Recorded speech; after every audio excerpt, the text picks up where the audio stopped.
Hi, everybody, and welcome to SA Rugby Magazine. I am Kevin Ferguson, a.k.a. the Money Man, name I hate. And I've got Rich Pickings, Gavin Rich here. Gavin, the show is going to be a little bit around the Six Nations, not a competition that's ingrained in South Africans, but often throws up good betting propositions, and we'll have a look at those odds today. But let's go back to last week. I did tell you. You told me. Zels went Stormers, Mark went Stormers, and Mark always goes Stormers. I was about to say, can Zels go against the Stormers? No, he can't. These days. No. And you, more importantly, the brains of the operation. Neutral. You went Stormers. Yeah, well... Not wholeheartedly. No, not wholeheartedly. Just based on the history between those teams. The team that wins the first week normally wins the second. Loses the second week. So, and I thought that the Stormers would respond. When we were talking last week, once again, it was one of those situations where we hadn't seen the teams yet.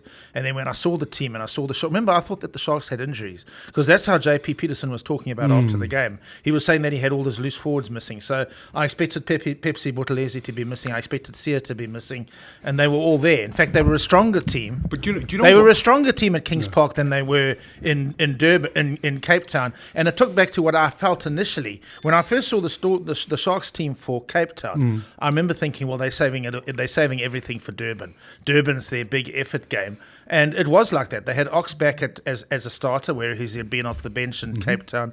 They had Sia back. They had a couple of others as well. And now, of course, Grant Williams starting again as well, which I think is significant. So that Sharks team was a lot stronger when I saw it announced than I expected. So I'm not making excuses. No, but yeah. I think that what that was if you look at the Sharks last year, they beat the Bulls twice, yeah? I think. Exactly. Well, exactly. Yeah. So you look and at then the they derbies. went on to misery.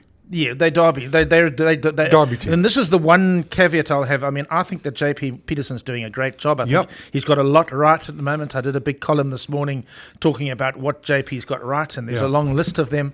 But I would want to see, and I know Mark picked up on what I told him, Mark Kierhain. I think he wrote it somewhere, probably in SARugbymag. I must have a look later because he sent me a picture. But I did say to Kier on Saturday night after the games, I said, what I want to see from the Sharks is how they do against the Munsters and against the Cardiffs, because last year they did well in fact, they won the South African Shield. As you say, they won against the Bulls twice last year, home and away. They get up for derby games. Maybe it's because they're Springboks and they know the team's coming for them. That was, I think, you hit it bang, nail on the head, hammer on the whatever. Yeah. This was a Rassie play and display. Yeah. This was showing off for the coach. Exactly. Well, what was a big part of it? Certainly a big part of it. I do think the Sharks were very clever, though. I think that we were a bit confounded, or I was confounded. A lovely word, that confounded. I was confounded that the Sharks went under strength to Manchester for their Champions Cup game. I thought, why are they doing it? It's just a 7-day turnaround. I think we spoke about it. Especially with Mazzotti saying they're going to eat the Sharks. Yes, exactly. Yeah. So why did they send second-string team there? But they sent the second-string team and lost. And then the following week, they played a second-string team again. So Andre Esterhuizen and Ethan Hooker, all those guys were resting. And myself and Mark bumped into the Sharks CEO, Sean Bryans, when we were at at DHL, Cape Town Stadium, a week before, because he was there to watch Leicester Tuck, because he lives in the city. Yeah. And he said to me then, the guys are resting. And the intimation was that they're resting up for the Stormers games. And basically, I think that they've decided that to turn around our season, we need to beat a big team. We need to beat them twice. Well, there's 4 South African teams in the top 8, from what I understand now. No, the lines have dropped out now. Okay, they're 9th. But they're still pretty much there and there. Lions, bud. Side note, were absolutely appalling against the Bulls. But the Bulls, or were the Bulls that good? Well, the Bulls actually returned to what they know. Yeah. People would be right. There was a lot of passing, but they played with their forwards. They set it up. They played the balance that they should, that the Bulls should always play. By the way, I thought the Stormers actually played the right balance on Saturday as well. They weren't beaten because they got their game wrong. Although there was a period in that first half when, before Grant Williams scored the Sharks' first try, when the Stormers had about four chances to exit and they didn't. Remember, it was like one stage it was Sasha kicked. But he had a charge down.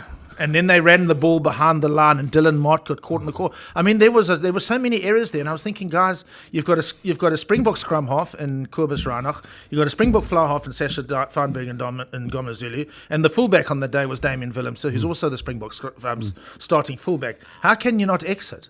I mean, that was a big error from the Stormers, and then of course the yellow card. I mean, particularly the one that was at Ruben. I want to say that I thought the refereeing was absolutely atrocious. But it was the worst refereeing I've ever seen in my life, and that's all I'll say about it. Yeah. He might as well put on a Shark jersey. No, I agree. I don't normally say things like that, but he was. I don't ever say. Well, I do say it sometimes when it's so obvious, and I think that if as a commentator, which we are. If you can't commentate on the refereeing was shocking. I mean, the amount of penalties he gave that weren't penalties to the Sharks was atrocious. I know. There was that one where Jordan Hendricks had kicked it over, and it should have been a Stormers penalty. Yep. And they were suddenly 7 points behind, and then chasing the game, and that set up the whole situation that happened with Damien Gallant later on. But I just want to ask a question actually about.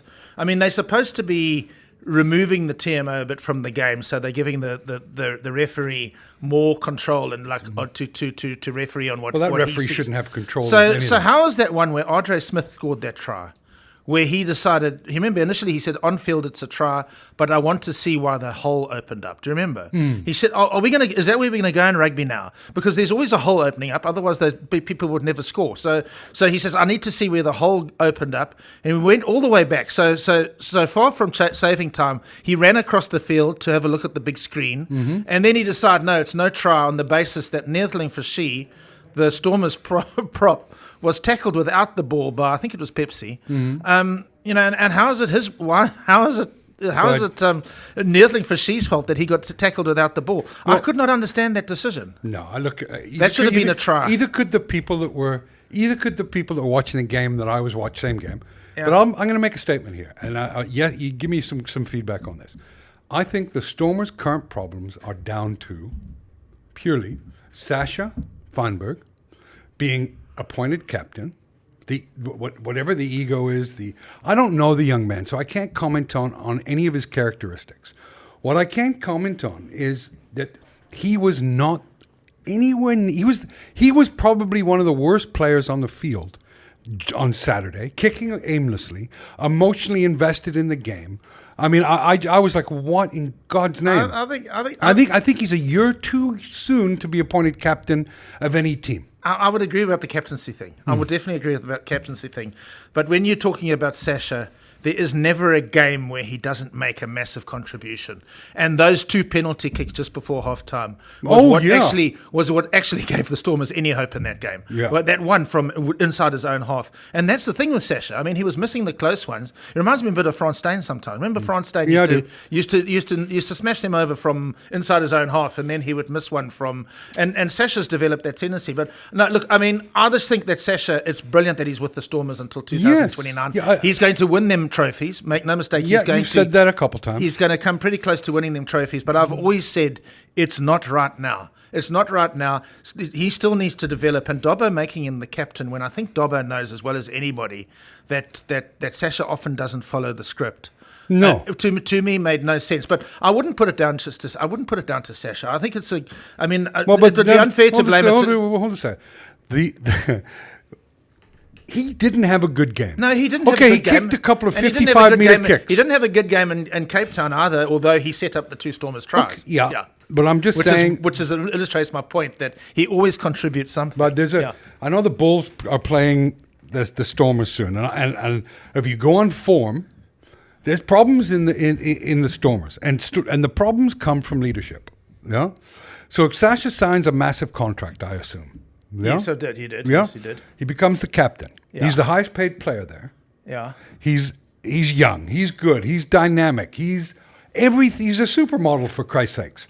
And he's leading that team, and it's like... No, I didn't understand that one. But firstly, when we talk about the Bulls, it's a long time away still. It's a month and a half. The Stormers only play once between now and then, and that's in Joburg on the 28th of February. And what the Stormers are expecting back are a couple of leadership figures. Ruan Nel is an understated player, and he was the captain when they won those games overseas. Okay. If Rion Nell I think it could have been a difference in these 2 games against the Sharks. He might have been there to say, "Listen, guys, what are we doing with this exiting?" But what I wanted to say was that and Dion Ferre's also due back in the mix. I mean, he won't necessarily start because Paul de Villiers is so good now, but he's another leadership person on the field, maybe later in the game or whatever. So they do have, and they have another leader coming back actually, in Dan du Plessis. Yeah. I mean, Dan du Plessis captained the Stormers in the past as well. So things could change within that leadership group. But to me, it's not a Sasha problem. To me, it is actually a group problem in the sense that I think that I've listened to some of the things that have been said, like assistant coaches saying, now we're back in South Africa, we can now play Stormers rugby and we can impress the fans again. Yeah. John Dobson saying on the eve of the game, the first game against Sharks here in Cape Town, he said, we feel more pressure when we play at home to entertain. And that is the issue, is that they suddenly feel this idea. Somebody like Corbus also apparently saying, listen, I'm not box kicking because the fans don't come to watch box kicking. But I'm sorry, your first and primary goal must be to win the game, and if box kicking is required, then that's what you need to do. So if I think box kicking is required, you're a fucking box kicker. I reckon that the reset is going to be around that over this next month. Well, month. I think if anything positive came out of 2 Stormers losses, it's a reset and say, okay, you guys thought we were there. Yeah. We're actually here. Yeah. And let's pull our shit together. And they can do that, because if you've seen the Stormers' schedule. I mean, that game against I keep looking over there because you've got a screen there that keeps telling me that they're playing on the 14th of March. Yeah. That game might not actually matter so much, but they can possibly afford to. Nobody ever wants to lose to the Bulls, but they can actually probably afford to lose that game if they beat the Lions the week before, because the Stormers' schedule after this is 2 games in Cape Town against the Dragons, who they should beat in Cape Town. Come on, nobody loses to the Welsh. Edinburgh a week later, which is another gimme. Here, if they're playing Edinburgh over there, a different story. Maybe. But playing Edinburgh here is another gimme. And then I think the next one after that is the Ospreys at home as well. Oh, yeah. I mean, that's almost so you remember that the Stormers have that buffer, that they won all those games early in the season.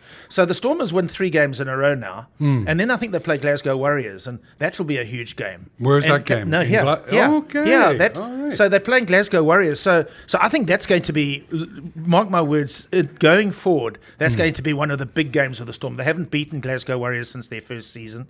They're playing them here in Cape Town. If the Stormers are at full muster and they have got all their players back and they can use that big bench that they had. You see, the loss of Salman Morat's a problem, but he could be back by then, I don't know.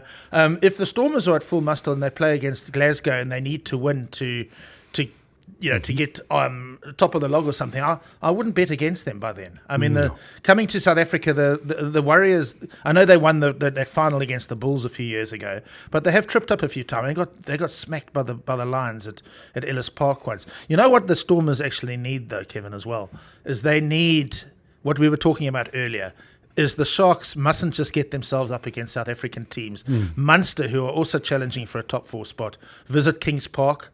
The same week the Stormers play the Dragons, and then they go to Loftus the following week. The same day the Stormers play Edinburgh. Tough, so those are 2 tough games. If the Bulls play like they did last weekend against Munster are going to lose 2 games in South Africa. Cardiff, who unbelievably for me are in the top 4. Leave the Welsh alone. Yeah, the Cardiff are in the top 4. Cardiff. They coming that same time. So they playing against Bulls at Loftus when the Stormers are playing against Dragons, and then they go to Durban the following week. So we've got 2 big opposition for the Stormers, who could actually get beaten and lose 2 games, get hurt in South Africa, and the Stormers, as I say, should win those games. So I'm looking into my crystal ball and seeing the future and seeing wins over. I'm seeing the wins over. I'm seeing a win over Dragons. I'm seeing a win over. You're seeing an easy schedule, yeah. I'm seeing an easy schedule with the exception of the game against the Glasgow. I mean, that could be anybody's game, but. But if Sasha's there and everybody's fit and everybody's going, then and Ruan Nell's captaining the team, then I'm confident even against the Warriors. So this blip that the Stormers have hit isn't a complete train smash. I mean, it will be if they don't act on it, and if they don't act on whatever was said in the change room after this game. But they've double throw the slipper. Apparently, they've got a month to sort themselves out. They've got maybe a week or two, because they'll probably go off now and go on holiday for 2 weeks. But they've got a couple of weeks to sort things out and maybe have a few conversations about their modus operandi. Yeah. You're throwing some big words into this broadcast. In home games against the Welsh teams in particular, you want them to play that Herim Scarum Helter Skelter game. Because then you've got to go for bonus points. I mean, the Stormers chased 20 points in 4 games at the end of last year to finish 5th, remember? And they played a very wide-ranging and attacking rugby. Admittedly, Marnie was still... No, Marnie didn't actually play. He was injured. But the Stormers do need to still embrace that DNA. I hate that word to some extent, but they need to actually just come right. When they play the Bulls, for instance, at Loftus, you don't want a bloody fast game, excuse the language. You don't want a fast game at Loftus against the Bulls. You want to win the tough ones with tough games, and you want to play expansive games with teams you should blow up by 30. Exactly. It's like and without proper phases, you don't blow anybody out. Exactly. Rugby is a pretty simple. Well, it's complex, but it's a simple game if you've played it before. That said, has Ackerman turned the corner? You're not talking about his son Ruan, who plays for the Stormers, no, obviously. No. I am because I was just thinking of Ruan Ackerman because I was thinking who the Stormers could get back, and Ruan Ackerman is one of that they will get back a little bit later on as well, and he's a very physical player, so he adds to their whole bomb squad effect. Has Ackerman? It looks like it. It looks like it from what we saw at Loftus, but by 50 points. But their litmus test. Yeah, well, the lines can get blown out. I said that was. I mean, everybody that was looking at the game, and the betting was, I think, 1.4. So, but I said I think it's a toss a coin, and it was. I never expect. I mean, I didn't bet on the game, and so when I make predictions and say I'm not betting on this, it means I'm not betting on it. I'm not an addicted gambler, and you should be responsible out there. I picked the Sharks to beat the Stormers. That's the game I bet on. Yeah. And I tipped it I was out for drinks at a funny place called the Toad on the Road, towards Musenberg. Yeah, I said it to one of the guys, a young guy named John T., and he's like, geez, you know what you're doing? And he's doing a bit of research on me. So he phoned his mate and said, I got a tip for you. Sharks. So I was like, okay, most punters are putting 100, 200. I went in the next day, on Sunday. And the guy had put down 10,000 Rand on the Sharks. Well, he's obviously got that money to blow. Yeah, of course he does. Yeah. Good for him. Yeah. And so I think he won 13,500 Rand plus his 10,000. And wow, I felt so good to give him the tip. Oh, that is good. But just on Joburg and Loftus games, because they're at the Highveld, you often get these freaky blowouts. And I will just give you one example. 16th of August last year. I think it was the 16th of August. You know what I'm talking about. No, remind me. Australia, South Africa at Ellis Park. Oh my God! When they scored 38 unanswered points in the second half. Yeah. In the last 60 minutes of the game. All I can say is, I remember that game now that you bring it up. And that bloody thing hurt. I'm sure. I mean, you wouldn't get me doing that. Besides the horrificness of the look of it. There's nothing I'm ever doing tattoo-wise here, just so you know. No. Well, Okay. you'd never say never. I'm saying As never. MacGruber would say, never ever say never I'm ever. never saying never. I'm not having a Welsh dragon or anything tattooed on me or anything. But I'm just saying that in Joburg or at Loftus, you do get these freaky results sometimes. If a one team I'll just mention Glasgow Warriors just now. They got done by the Lions a couple of years ago by almost 50 points. I can't remember exactly what the score was. And you would sort of think, jeepers, they must be useless. But I think a couple of weeks later they came back and won the URC on the Highveld. Yeah. And it's just you get that distortion. The big litmus test for the Bulls, as far as I'm concerned, because the Lions aren't. You know, the Lions, if they're off, are off. And I think they were off in that particular game. But the big litmus test is their one on the 28th of February when they play the Sharks in Loftus. Because the Sharks is revival and the Bulls is revival. Against each other. And then we'll see. And it's almost like a knockout. Like it's the eye of the tiger. Whoever loses, we write them off and we criticize them for the rest of the season. It's the eye of the tiger. Yeah.